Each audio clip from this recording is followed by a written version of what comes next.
He knocked me over. I landed on the dog bowl.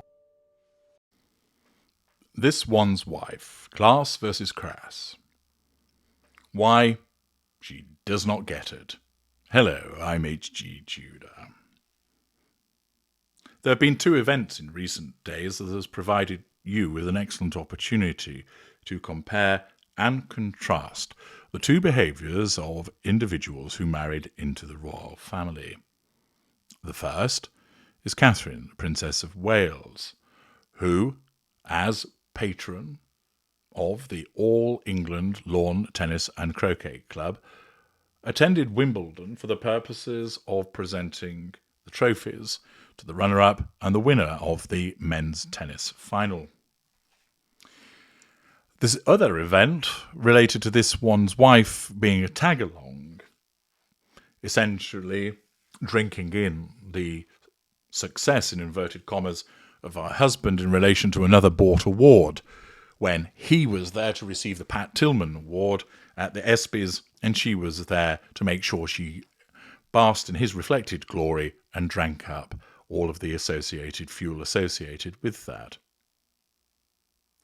But let us, first of all, look at the contrasting video footage that shows the Princess of Wales making her arrival at Wimbledon, then entering centre court, and then this one's wife exiting the ESPYs.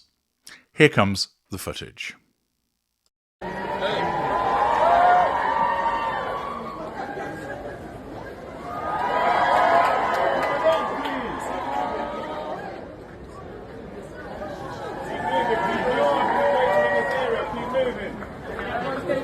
The Princess of Wales.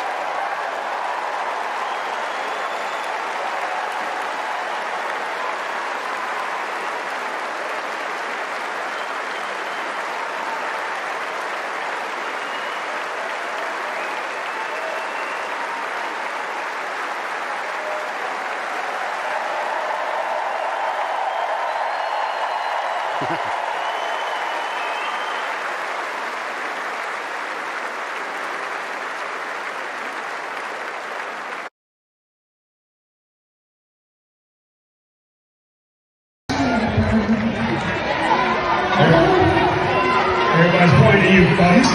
You got to do it. Somebody pass this microphone down to her. Go.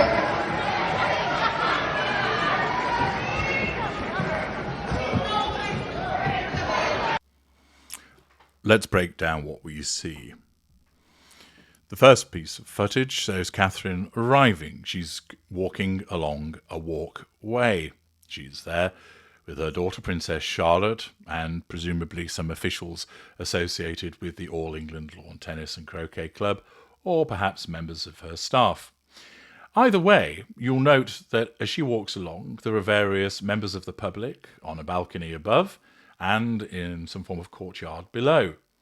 And on seeing the Princess of Wales, they show their appreciation.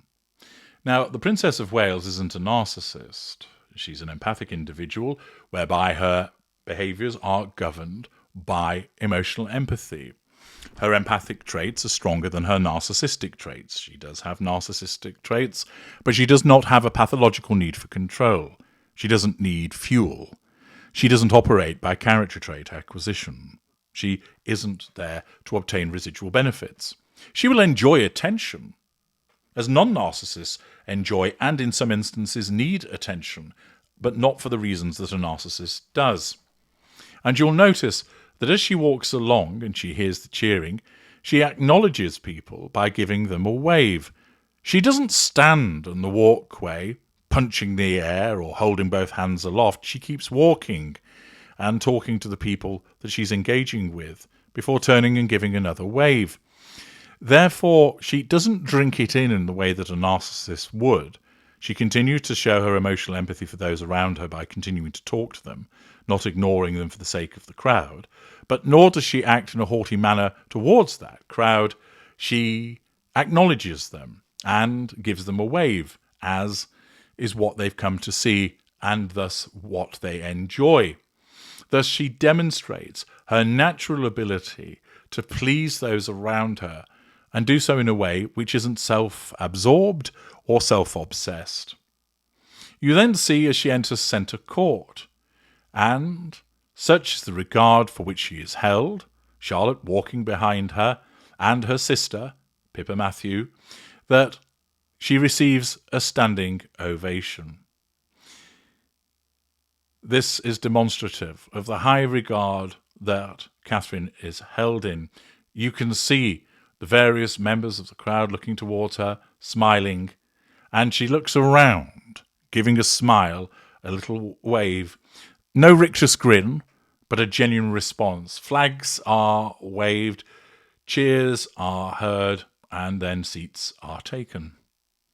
She doesn't stand milking it, standing there for many seconds, punching the air, a simple wave, a smile, and then she sits down. She acknowledges the response of the crowd, as she ought to do, demonstrating her politeness, but she acknowledges not in the way of drinking in fuel, not in the way of requiring that, but simply demonstrating her empathic traits.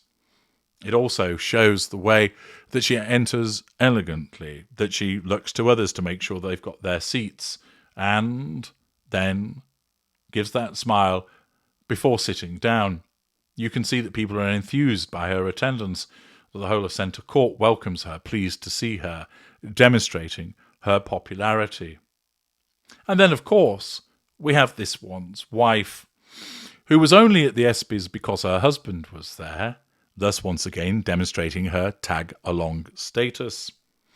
She, of course, spent her time wielding the rictus grin, keeping a grip on Harry, and then, once his award had been received, decided to piss off.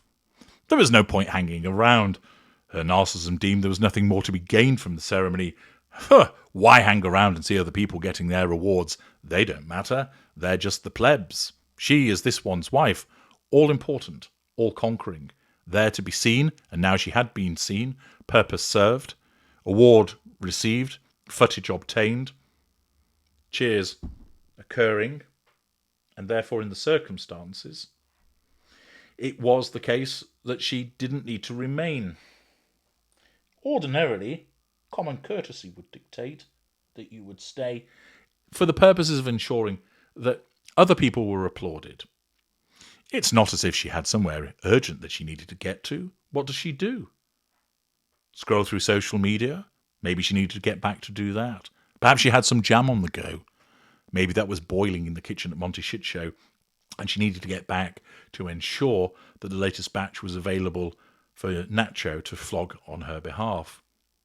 But the fact is, she doesn't have a proper job. A nanny deals with the children, or Doria does. It's not as if she has any pressing obligations that she needs to get to. And therefore, in the circumstances, it is entirely questionable as to why she needed to leave. And the reason is, and we understand this because of her narcissism, is the fact that there was no purpose served in staying any longer.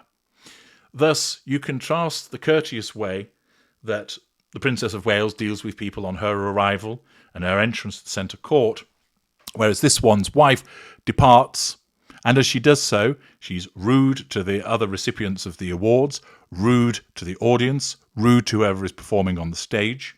She's rude as she leaves because she then halts, getting in the eye line of those trying to watch what's going on the stage. She is rude because she stands talking to people, hugging them, shaking hands with them, which results in, as you've heard, people telling her to leave and gesticulating for her to do so. She demonstrates her crass behaviour. She demonstrates that she simply doesn't get it. And she doesn't get it because, one, she doesn't have the emotional empathy that Catherine has that guides her behaviour in an appropriate way. But moreover, her cognitive empathy hasn't evolved sufficiently. Believe me, there are many narcissists that would not have behaved in the way that this one's wife had done were they at that awards ceremony. They would have remained, or, if they did depart, they'd have done so when the lights went down at an interval, or they would have done so without an entourage getting in the way. They would fit in far more readily. But this one's wife's narcissism, as I've told you so many times, has got her into this position, but it's not very good at keeping her in that position. It repeatedly falters. And this is why we see her crass behaviours, the schoolgirl errors that she makes, because they're basic errors. That time and time again, she shows how she's self-absorbed, how she doesn't think about other people, that she's just focused on herself. And her narcissism goes along with that, so that on occasions it's exhibited. So she shows herself to be crass, completely contrasting with the class behaviour of the Princess of Wales. I'm H.G. Tudor. Thank you for watching.